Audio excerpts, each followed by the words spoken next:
two of the lads that I played with went, I think, like age 7, age 8, and pretty much signed a professional contract as a child to play in Oh, their wow. top tier academy. And then literally 6 weeks after they signed, I signed for the opposite team. Again, it was a professional contract for Colchester United.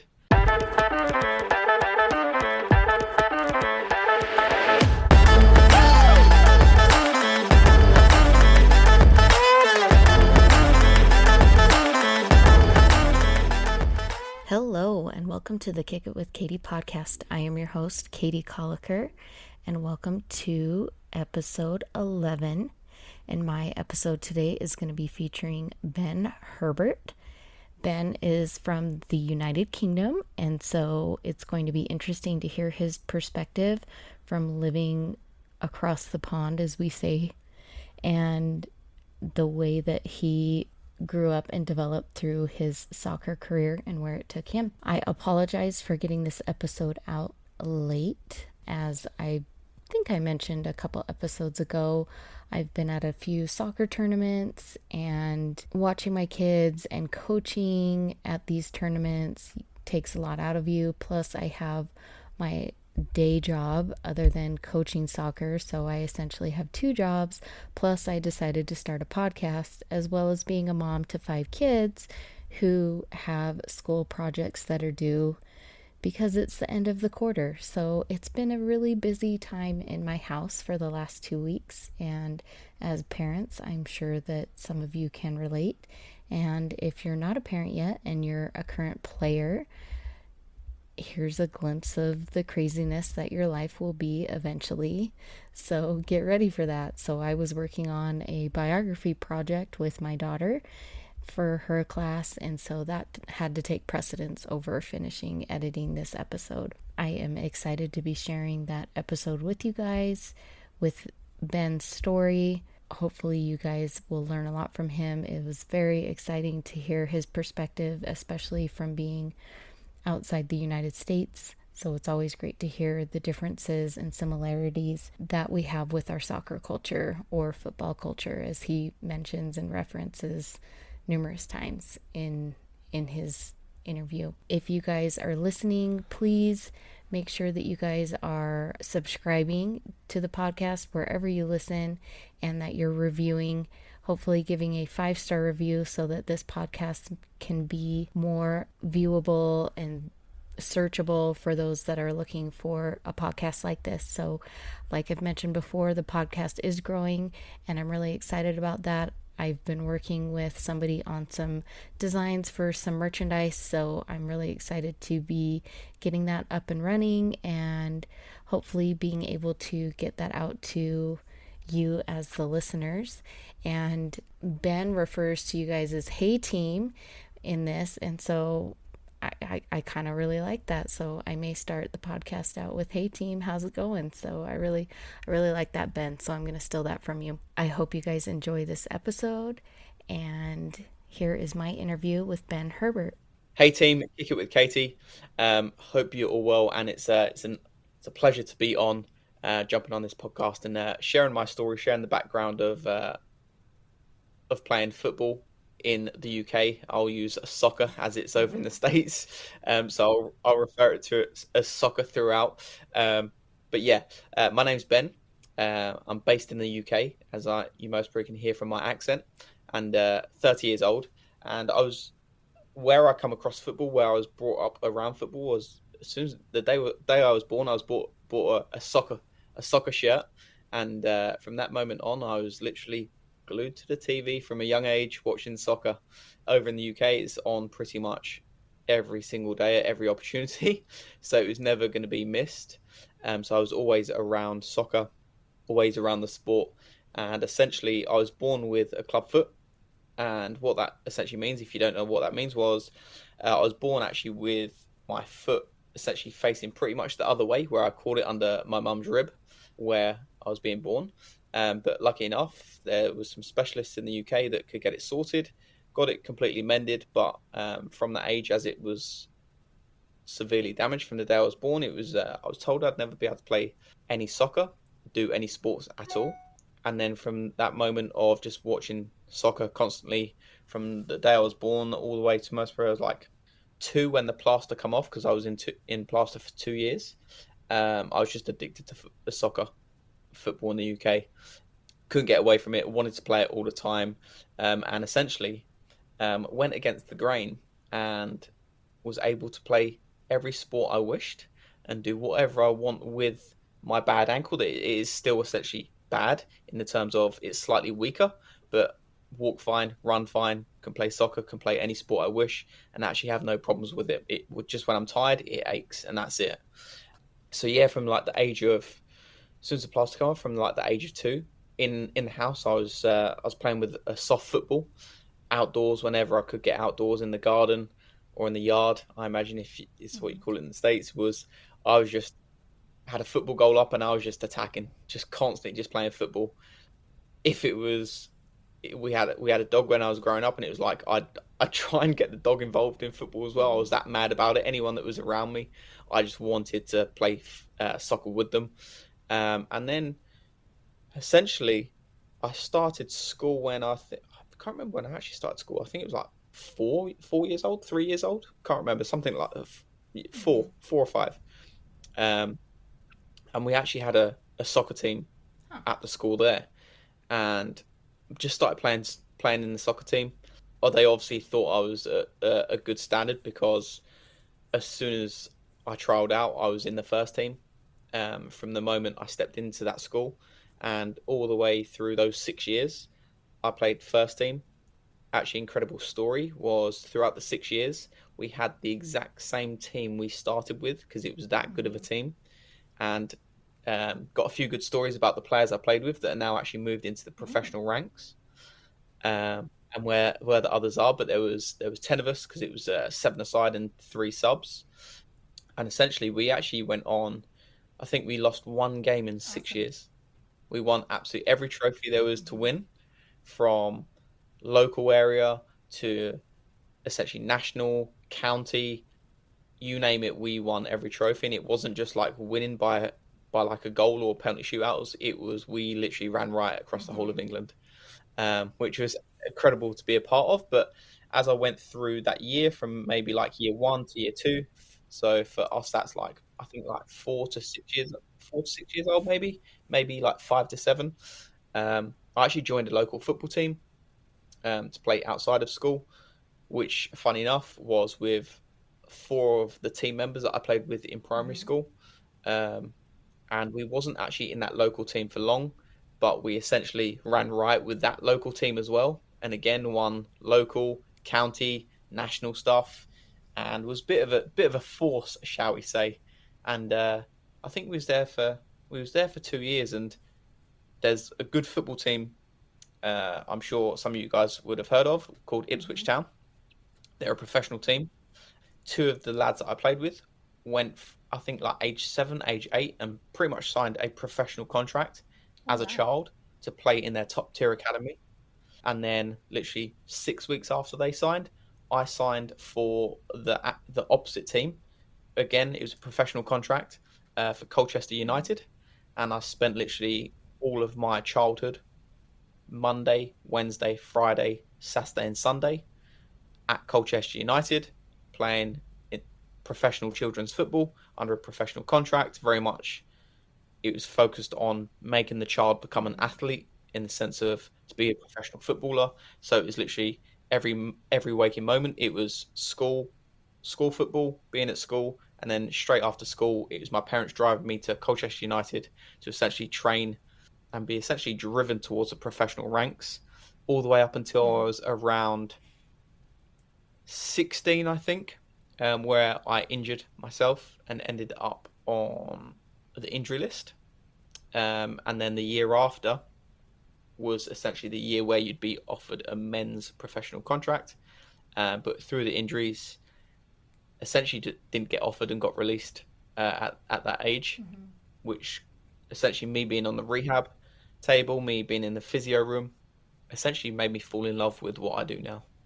So that's how I was brought up around So football, how soccer. did so like here in the States, at least for regular clubs, not necessarily academies, because we have MLS academies that usually start in the early teens.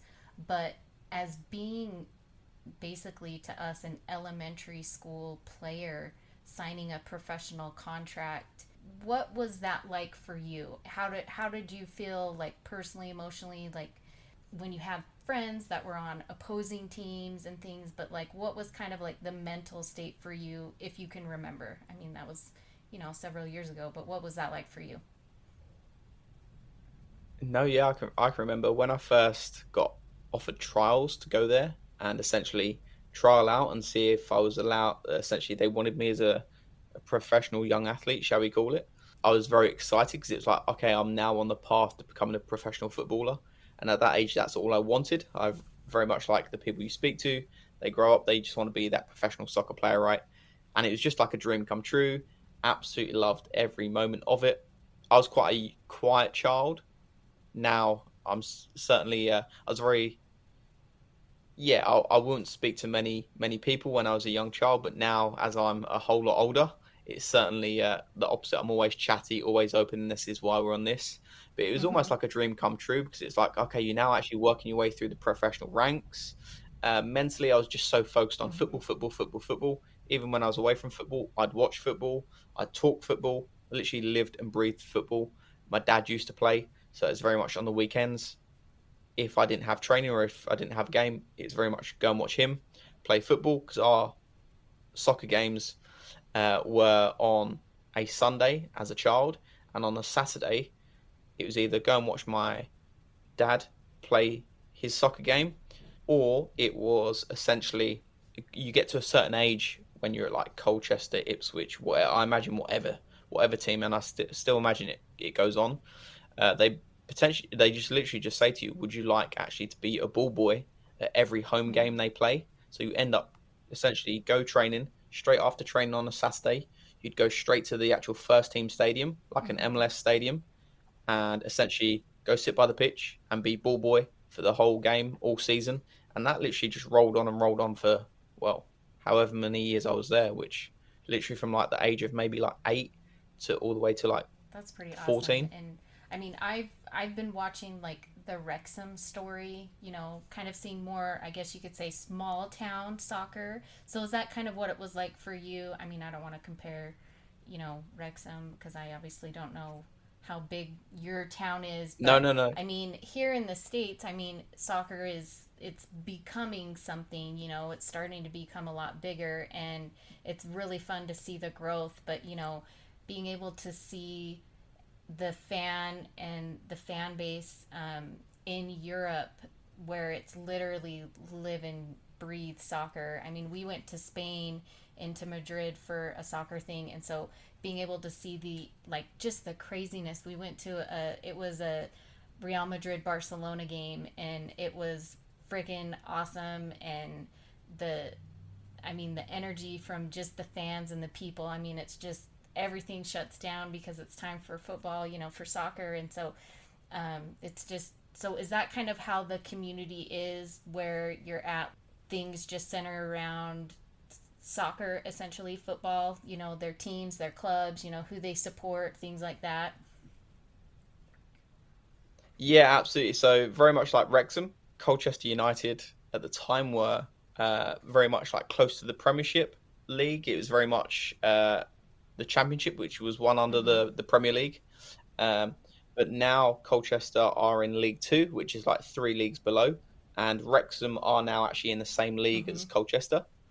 Um, so it's very much like it was the town I essentially played for, which was Colchester. You'd they'd have literally like every game. They'd have literally like 6 to 8 thousand every game, maybe like 5,000. But in that local areas, that is what they lived and breathed. That Mm-hmm. was their team. Very much like if you was to go and watch Ipswich, like there's another team which is just up the road, literally like half hour up the road, called Mm-hmm. Norwich City. They're massive rivals, and if you're in Norwich, you can't support Ipswich, and if you're in Ipswich, you Mm-hmm. can't support Norwich. That's very much like, pretty much like Colchester and essentially like Southend because they're two rival teams. If you support Southend and you live in Southend, you need to support Southend basically.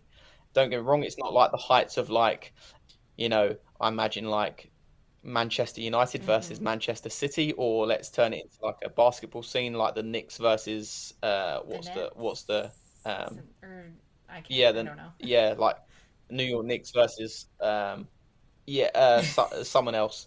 But yeah, it's very much like I can't even remember who the Yeah. Brooklyn Nets. Sorry, so it's very much like Mm-hmm. that rivalry. So you always had that, but yeah, it was very much like you live close to this, you live close to that team, you support that team essentially. But funny enough, I actually support Manchester United, not actually Colchester United, and Manchester's like 4 or 5 hours from me. That's Yeah. I mean, I figured everybody kind of has their big team, or their local team, kind of a thing that they support. We have Real Salt Lake just here, and I support them. They're our local club, but sometimes if there's like a player or somebody that's playing on a certain team, I'll watch whatever club they might be at, because we've drawn some European players, international players that are big names that have come and played, like Zlatan. He came and played for LA, and so we would watch some of his games, and Gareth Bale, and so it's just kind of fun to see those international players that have come in and played with those teams as well. So like here in the states, not so much now. I mean, it still is a little bit now, but in the states, at least in my local area, it was like there's baseball fields everywhere. And so, is there parks and fields? Is the accessibility of just being able to go out to a park and play soccer, is that kind of like a thing that people do, or is it just something that I see on TV? Everywhere you go, every park you go to, there is a soccer field.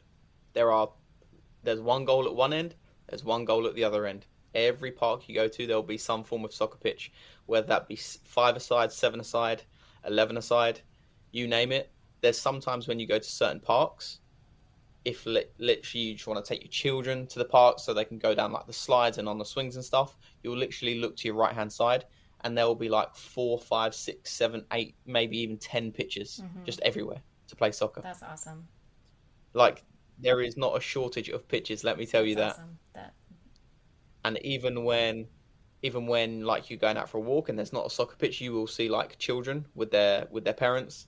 They'll be creating like goals out of like their clothing that they're wearing. They'll just Mm-hmm. create a goal just on the side, just in like a forest or just on a random bit of grass, and they'll create a game of Yeah, we soccer out have of our it. kids, like when we go to tournaments and there's kind of an open space between fields, the kids will take off their shoes or their jackets or whatever, and they're like, "Hey, here's the goals," and then they'll just start playing, together. So it's definitely fun to see that. It's obviously a very healthy thing to do because it keeps you physically fit. So that's awesome that that's something that's so available.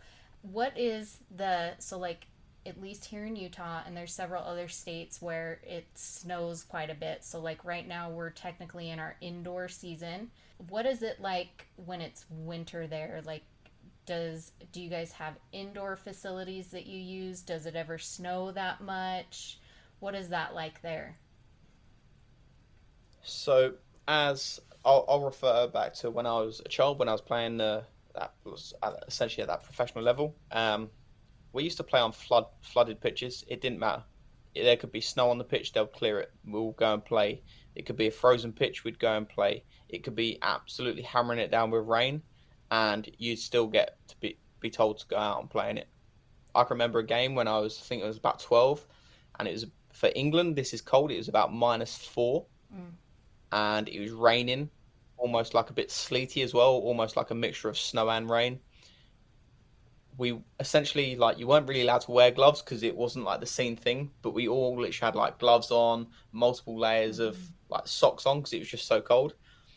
And like I can remember getting on the bus after on the way back home and like just shivering because you were just Mm-hmm. so cold, but you were just essentially it's not that long ago because I'm only 30 now, but back in that day, and I always class it as back in that day, now reflecting back, it was like a crazy thing to do, but in that time, it was like normal. It was like old school football, old school soccer, as you see over in England. If you actually look at back at like the like late 90s of football, it was just very hardcore mannerisms towards it. And again, that's what we got brought up around of just like get on with it. Like you're gonna play this, you're gonna be like this as a professional. You need to get used to it now, essentially. So yeah, literally all weathers it would get played in, unless it was like really snowy. And in 30 years, I haven't really seen that much snow. Maybe I've seen it like four or Mm-hmm. five times, like proper snow. So we never had the snow problem. I imagine like you guys do over there. But it was very much any weather, get on with it, buckle Y- up and get on the Yeah, soccer pitch. yeah. Like, I can't remember if it was last year or the year before. I had to coach a game for my son's team. My husband was coaching at a league or a tournament out of state, and so I had to coach. And it was so cold. I mean, plus it was raining, the field's all muddy, and the kids go out there, and it's just like they're just having fun. And, you're standing there and you're like, this is so miserable for me.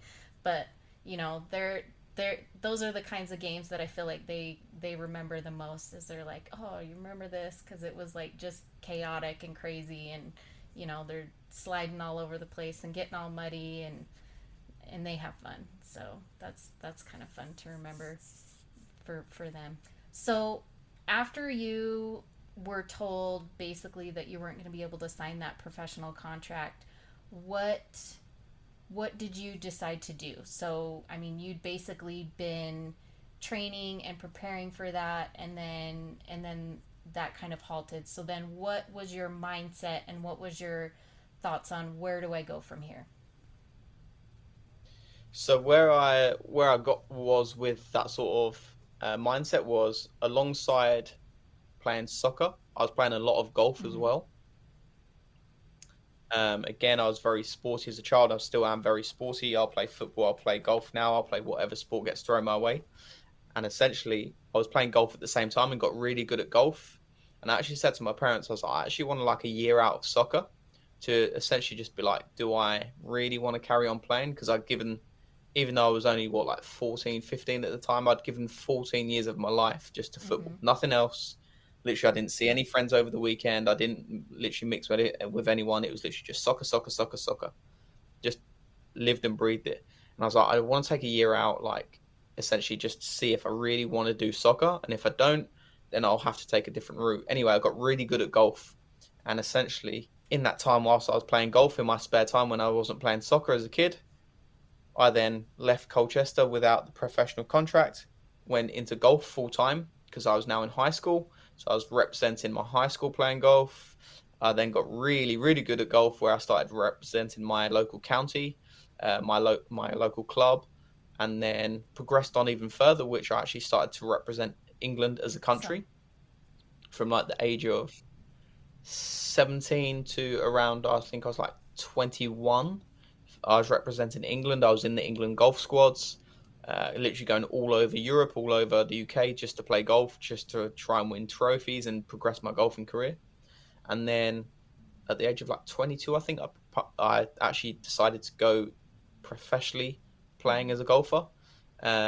Played on the local tours to me, the mini tours, which if you got any like very sporty people listening of that know about golf, it'll be very much like what the Hooters tour was and the Corn Ferry tour.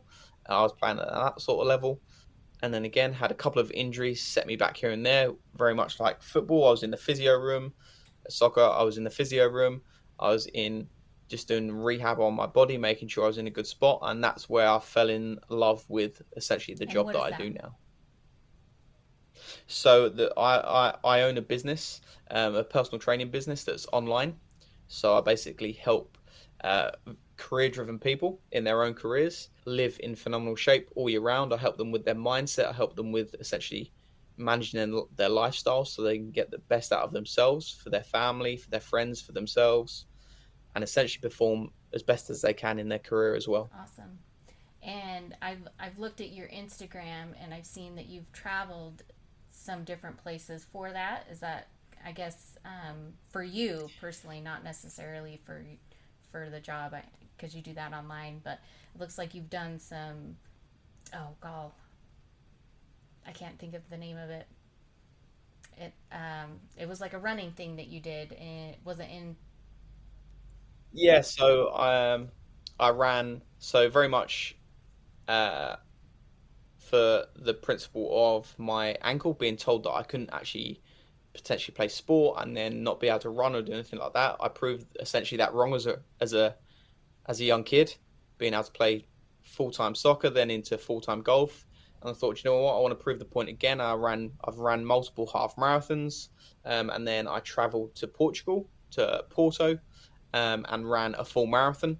And I'm currently training for a half Ironman, which is in Spain this summer. Awesome. That's awesome. I have some friends that have done, marathons and Spartan stuff, and I don't know if I've had anybody actually that I know do an Ironman, and if I do, and you're listening, I'm sorry. I apologize that I haven't kept up with everybody's socials, but I mean, for me, I hate to run. Like, I mean, I love playing soccer, and it is a lot of running, but I'm like, I'm not a person that can like go out on a road and just run. And I had a really good friend of mine that did a half marathon, and she's like, oh yeah, I loved it, and I'm like, I could barely do a 5K.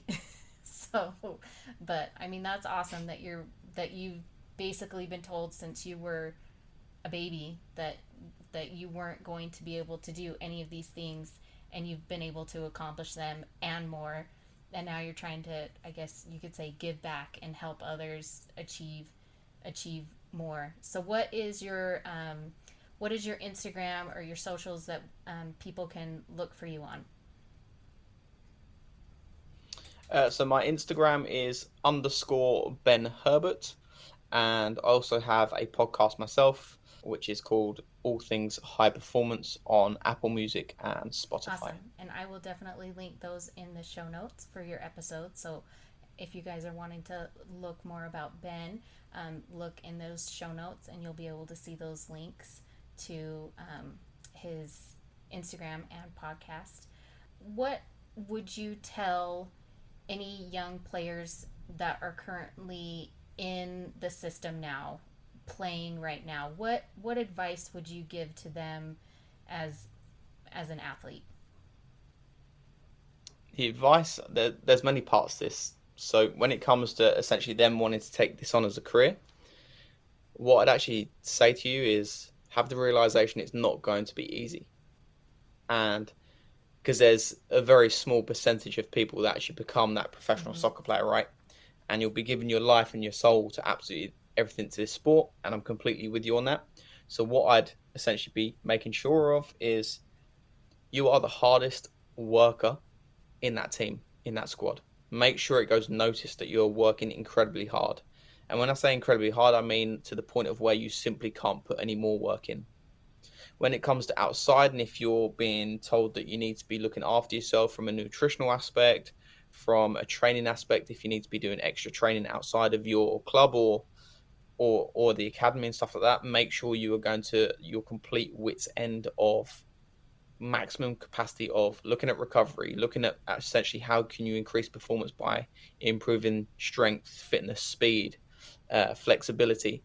When it comes to nutrition, make sure you are consuming the best quality food. Think of yourself as a $1 million racehorse, right? You wouldn't feed that $1 million racehorse sweets, chips, which is crisps in England.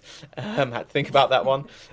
You'd feed it the best hay, you'd feed it the best grass, you'd water it, you give it the best water, right? And essentially, what I'd be focusing on is making sure you are consuming as much quality nutrition as possible because it's all going to aid you on recovery. But what I'd also say is when it comes to your schooling aspect, don't just think, oh, do you know what? I'm in academy or I'm a really good soccer player. I'm not going to bother with college, university, school, like whatever years you're in. Actually look at it and be like, okay, I'm now actually going to use my skills in soccer. How can I actually now use them in school and use them to your best of your ability? Because you never know that it might not work out. And essentially what you need is a backup plan. And I'm not saying it's not going to work out, but it's always nice to make sure you've got something on the back end, knowing that you can essentially not fall back into it, but essentially you've got a safety barrier. Yeah, for sure. That's always good advice because you never know. I mean, I just interviewed another player that he plays for Real Salt Lake, and he got injured, and so he did not think he was going to be able to sign that professional contract, and so it was kind of he was like, okay, but I do have this other plan to go to college and play college soccer, and so it's always good to keep those options open in case something doesn't happen. Because, like you said, there's only a small percentage of people, players, that are going to be able to get that opportunity to play at those higher levels. But it is good to see that in the States, at least, that I mean, because you guys have had your program set for so long, but we're also starting to open up other levels of play for soccer. So, we have the MLS, and now we have like USL and USL2. So it's in NWSL. So it's awesome that we're starting to see more of those branches opening up and being options for players here in the States.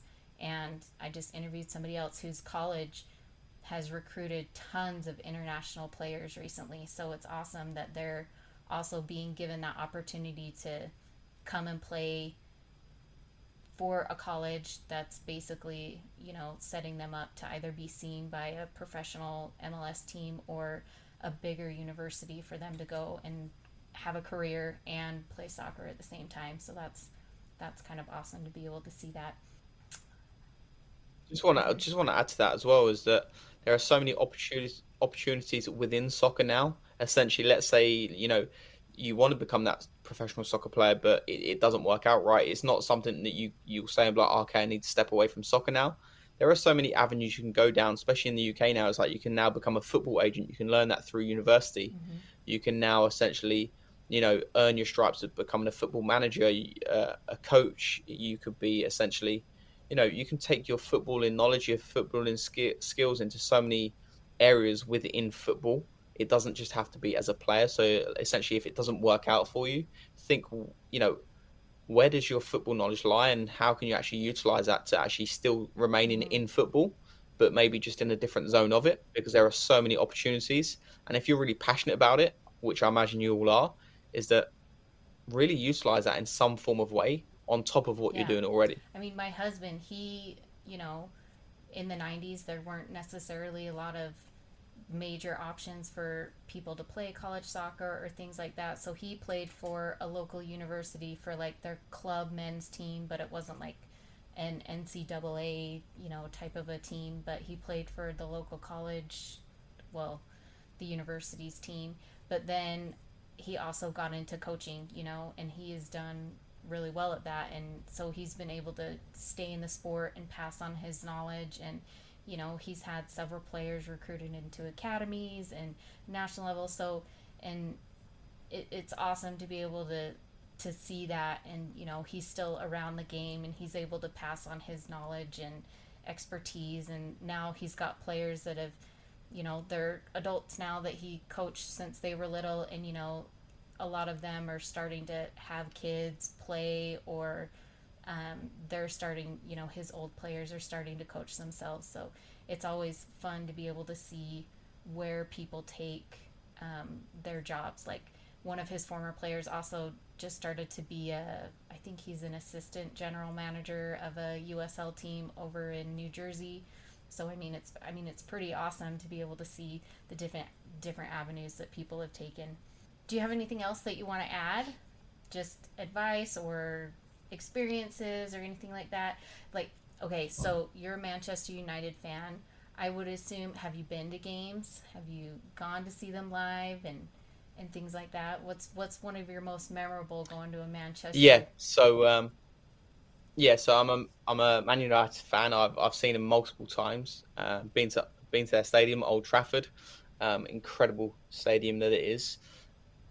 Yeah, it's an incredible experience. It's not just, if you've got time to go and see your favorite team, or if you've got time to go and essentially, maybe depending on what sort of age you're at, if like if you've got local teams around you that are really really good, go and essentially to go and watch these players and actually see what you can learn from them. You don't have to be up close and personal to it. You can literally just be sat in the stadium and actually just assess. You can watch it on TV, because you can always, no matter where you are in your soccer journey, you can always pick up on something. Or now you've got the beautiful thing of YouTube, right? You're always seeing behind the scenes of what's happening within soccer. So it's literally like, just try and spend as much time essentially learning from the best, seeing the best, and just really utilizing that so you can actually become the best player possible, or even now go and take that knowledge, that skill, and implement it into a different area of football, So soccer. you said like basically your younger team, your grade school team that you guys played with together.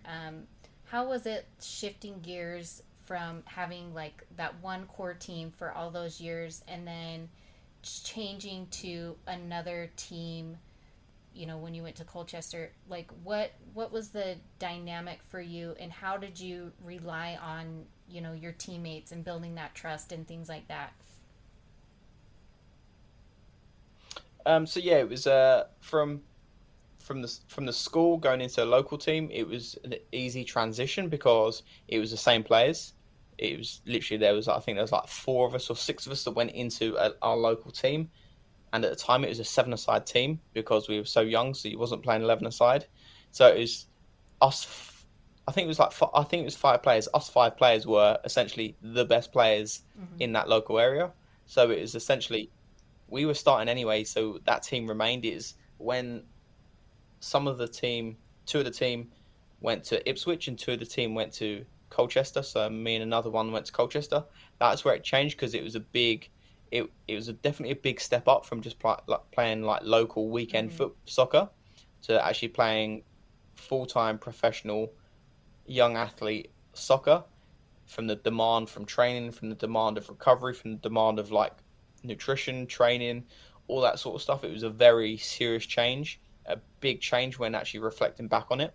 Yeah, and essentially, I'll be honest with you, I feel that the team that we had in our local area, where five of us were playing, it was actually better than the team that they had at Ipswich, where the two others went, and our local team was also better than the team that I went to, which was Colchester Academy. And do you think that that had to deal with just like your guys' energy and your group, and I guess you could say your camaraderie and your trust as a team? Do you think that had a lot to do with it? I mean, it sounds like you guys were great friends for being able to do. I mean, I know I've seen kids grow up playing soccer together for all those years, and they're basically like brothers. So, do you think that that had something to do with it? 100%. It was very much where that got broken up and you go into the professional ranks. Essentially, I'll be quite honest, I don't think the players I had around me at the time when I was a young lad, they were good players, but I don't think they were as good as what we had in our local team. And the other players that didn't actually go into the like professional young athlete ranks just didn't get picked up for some reason. And I honestly believe that every single one of them, reflecting back, was as good as the other players that we played with. And then when I played against Ipswich, against my Mm-hmm. two old teammates, um, we actually had a discussion. Maybe I still speak to them, even though we're what like another Mm-hmm. 15 years on now. And one of them still actually plays for professionally, full time for Colchester. He Mm-hmm. left Ipswich and come to Colchester, which was funny enough. And we actually discussed and was like, our local team, the players that we actually had in that as the squad, most probably could have gone into the Ipswich and could have gone into Colchester as well. So that gel between the players just wasn't there when I Mm-hmm. joined Colchester, and essentially it was almost like that connection, that sort of like Mm-hmm. brotherhood, shall we say, just wasn't there. It didn't seem like as much of a strong as a team, strong of a connection as it did when I played for the local Yeah, team. so it's definitely important to make sure that you have a good rhythm and a good bonding with your team. So if you're listening and you're on a team right now and you're thinking about switching, just remember that team camaraderie goes a long way, especially in the long run. I mean, I think could be because you see players who can rely on each other and they know what their qualities are and they know where the player is going to be and they know I mean they just know each other, so it's definitely interesting to see. So I think sometimes, at least from my perspective, and I am no professional at all, but when I see teams that they get a great player on their team and it's not really meshing, I kind of go, maybe there's not good chemistry on the field. They might be great players, but putting them together, I mean, and this goes for any sport, the chemistry sometimes isn't there. I see it happen on, the basketball court and soccer field. So team chemistry is definitely very important. It can take a team a long way as well. 100%. If you look at English soccer, just look at the season that Leicester City Mm-hmm. won the Premier League against the Man Uniteds, the Man Cities, the Arsenals, the Chelseas, the Liverpools, right?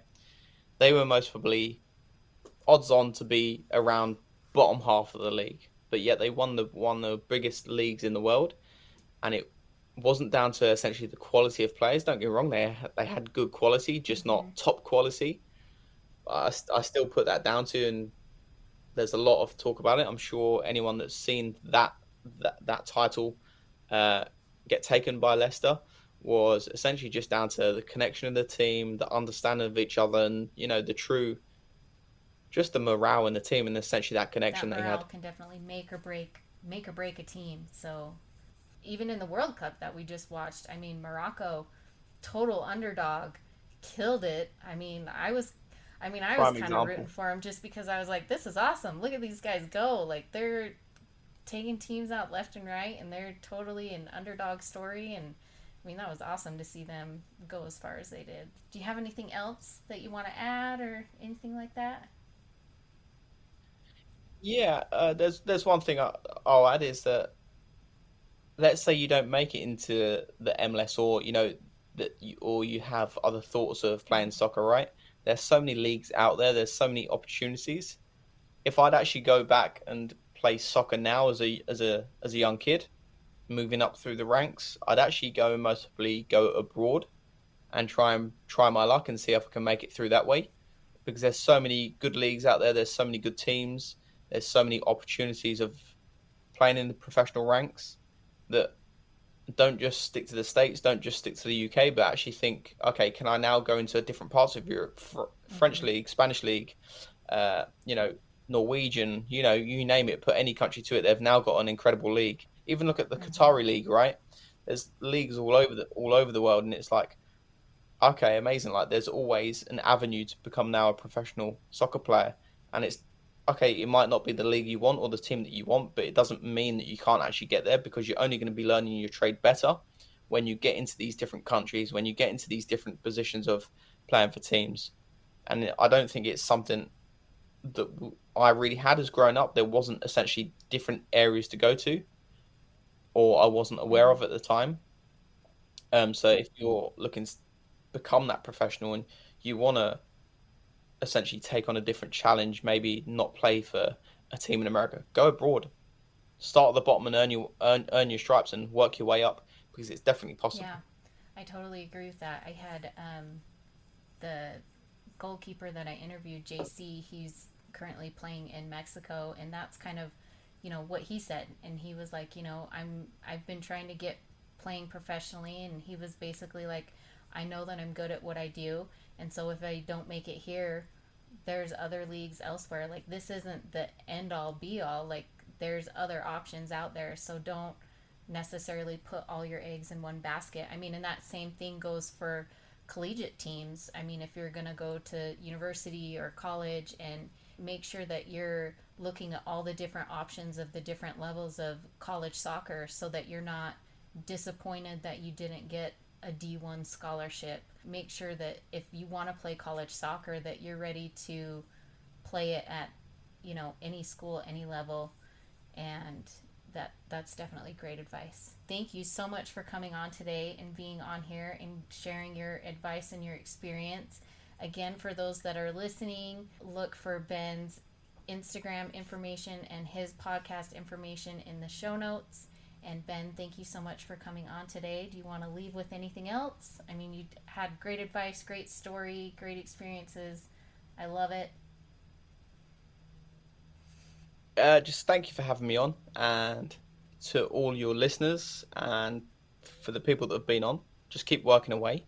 As I said before, don't just focus on one league. There are multiple leagues in the world, and essentially just keep put all your passion into what you really want to achieve.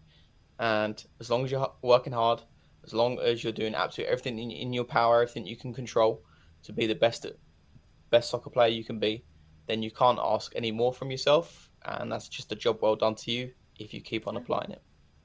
But yeah, that's all Okay, from well, me. awesome. Thank you so much for coming on today. Thank you so much, Ben, for your interview. It's amazing to hear your story and overcoming what you did as such a young child and being able to overcome that and push through and accomplish all the things that you've been able to accomplish. So I want to thank you again. Thank you so much for your advice. Again, I will be putting Ben's information in the show notes. And so you can look for him on Instagram, or you can follow and subscribe to his podcast as well. That is also in the show notes. Again, for my listeners, make sure that you continue to share the episodes with people, give the 5-star review, and subscribe. If you're somebody that is interested in being interviewed for a future episode, please reach out to me. My email is kickitwithkatiepod@gmail.com, and that is in the show notes. Or you can reach out to me on Instagram at kickitwithkatiepodcast, and there's underscore between all the words. And again, that is also in the show notes. So thank you guys so much for listening today. I'm loving this. The busy season is about to start. I don't know where you guys are at, but our spring season is going to be kicking off in a few weeks. So it's about to get absolutely crazy in my house, because between 2 coaches and 5 kids that play, it's a lot, plus school and work and everything else. So anyway, thank you guys for kicking it with me, and have a great day.